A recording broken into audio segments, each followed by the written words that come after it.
In County Tyrone, farmer Helen Keyes is doing things differently. On her family farm, she grows flax for linen the old way, working gently alongside nature, not against it. With care for the soil, respect for the land, and a deep love for biodiversity, Helen proves that farming can be productive and kind to the earth at the same time. This is her story, farming with nature. We've seen improvements, I suppose, in this little stream. I mean, it's only a tiny stream that runs around the edge of our farm, but it is really nice for us to keep an eye on that and see how it's doing. So we quite regularly will come down and look under a stone and see what sort of life is there, really, which is the quickest and easiest way to check your river. And we certainly see that this is in really much better quality than you might expect. There's a really good variety of different species in there, which tells you that it's good because it's supporting a lot of different species. And also one of the best things we did was get a wildlife camera, and we put it up on different spots around the farm. We have had it down in this spot actually, and the wildlife camera has picked up all kinds of species that we didn't even know were there. So it's been great to we were really surprised to find otters in this tiny little stream, and we had no idea that they were here, but the wildlife camera picked them up. So that was a real joy to know that there's otters down here, and indeed all kinds of other things living in this tiny little stream. There's no better indicator really than the wildlife in the river, because they're the things that are most effective. So if you have things like, stonefly and caddis, and you can tell what's in your river by just looking. We certainly, knowing that there's all of that variety of life in the river, right up to otters being there, gives us real confidence that this stream has great water quality. On this farm, for example, this field here that we're in is a traditional hay meadow, really, and you sort of look at that and think, well, we're growing grass, but actually in amongst that there's species after species after species, and then all around the edges of it you've got all sorts of other stuff growing as well. So there's not much out at this time of the year, but it's really good just to kind of document what you've got and just be recording that so that you can track it then.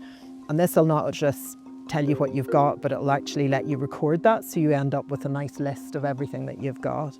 Farming's very much part of a whole ecosystem. It's not just about production, and understanding that and being able to sort of look and connect with what's actually going on, not just in terms of how much yield you've got, but how you're actually protecting the environment and getting a really good understanding of how you're doing that is really helpful, because it helps you feel better about what you're doing. So using things like, the apps that will help you to identify what plants you have, what birds you have, and it becomes such a joy then when you're out walking the farm and you find something you haven't seen before and you're able to tell what it is. And we actually ended up doing a complete audit of the farm ourselves, because we've got the tools to help us do that, and we were able to document all the different species that we have, and then we're able to compare how it changes over time as well.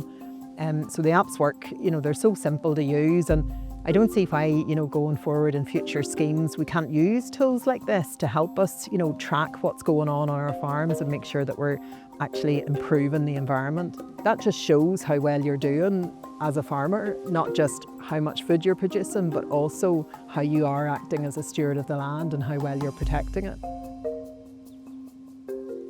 Our farm doesn't look like a typical tidy farm. We deliberately let the hedgerows grow a bit wild. There'll be lots of patches that are just left for wildlife, and it looks quite sort of unmanaged, but it is managed, and it's really possible to manage a farm in a way that you get a good yield, make a profit, produce food, fibre, fuel, produce all that you need, but do it in a way that leaves lots of room for nature as well. You just have to stop being so obsessed with being tidy all the time and not try to get every inch of it into production. But we have found that our system of sort of crop rotation, leaving lots of areas, sort of managing them like traditional hay meadows, and lots of variety on the farm as well, I think really helps, having diversity really across the farm. And that's, diversity of crops, which makes for more resilient income streams. If one thing fails, you've got something else to back it up. So having a diversity of income streams brings a diversity of wildlife to your farm as well.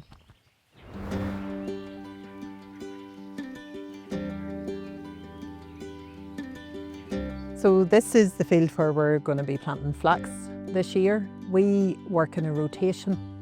So, with the flax we're going to have to plough the field, and we don't want to keep doing that year on year in the same field. So we rotate it around the farm. So we're only doing it once in 7 years, which gives plenty of time then for the soil to recover after we've got our crop off it. And then it goes back into grass, and we undersow it with clover and bring that all back then. I think one of the issues we have, particularly in Northern Ireland, is a lot of the fields are quite compacted, and because we have been predominantly one species of grass, really, it means that the roots are all at the same kind of depth, and we've ended up with a lot of the water's just going over the top of the land, and that leads to flooding.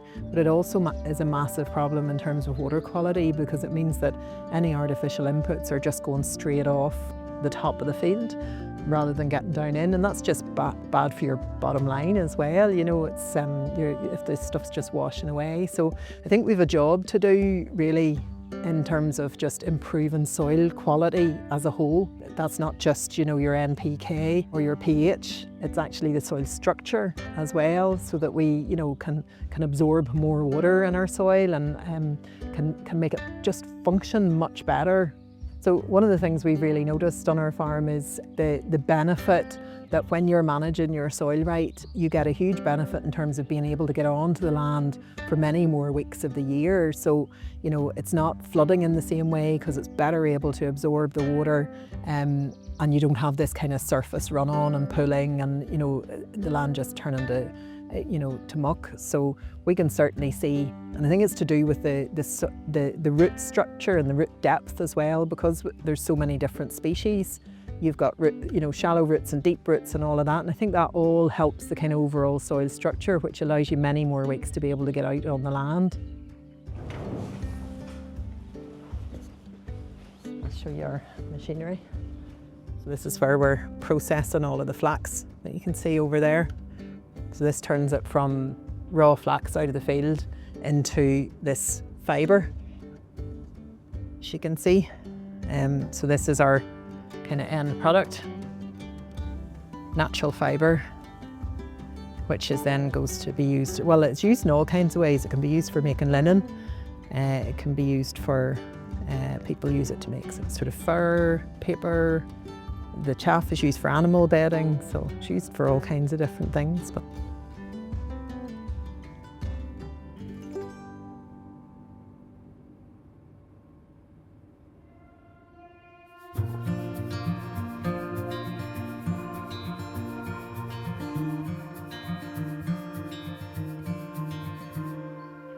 so we keep bees here on the farm, and so that means we're always interested in how we can support bees and making sure that we've got as many flowering things as possible that they can feed on throughout the year, especially things that can kind of extend the season. So that's why we've put in things like the orchard with a mix of native heritage, apple trees, pear, cherry, plum. Obviously we all benefit from that as well. The flax is also really good for bees and pollinators, and it flowers for 2 or 3 weeks in the middle of the summer, and it will be absolutely full of hoverflies, bees, bumblebees, all kinds of different pollinators. So we know that having that variety of things around the farm is really beneficial for not just our own bees, but for wildlife as a whole. Some of the work that my dad did was looking at how we can use plants like comfrey to keep nutrients on the farm instead of letting them off the farm and away into the river and into Lough Neagh ultimately, where they cause harm. And it makes total sense for a farm to keep the nutrients on it, because we're buying in fertiliser to top up nutrients. So what they looked at was using this plant, a variety that doesn't spread, it grows from a root, and it puts down a huge, big, deep root. So it's a really, really effective nutrient miner. So anywhere around the farm where you have flows of nutrients, maybe dirty water running off a farmyard, something like that, you can use a plant like this to capture that nutrient. So it's all about sort of looking at where water's flowing around the farmyard, off roofs and coming off fields, and all of that water will ultimately end up in the river and ultimately end up in Lough Neagh if you're within that Lough Neagh catchment. So it's looking at where that water might be picking up nutrients, diverting that into where there are plants, and then letting those plants do the work for you of capturing all that nutrient and bringing that water up. And you can harvest that and turn that into fertiliser, which you can then use on the farm. So it's just a neat way for nature to do your work for you, capture the nutrients and bring them back into something useful on the farm. So it's really simple, low cost, no chemicals, no software, no technology, just a really simple way of letting nature help the farmer.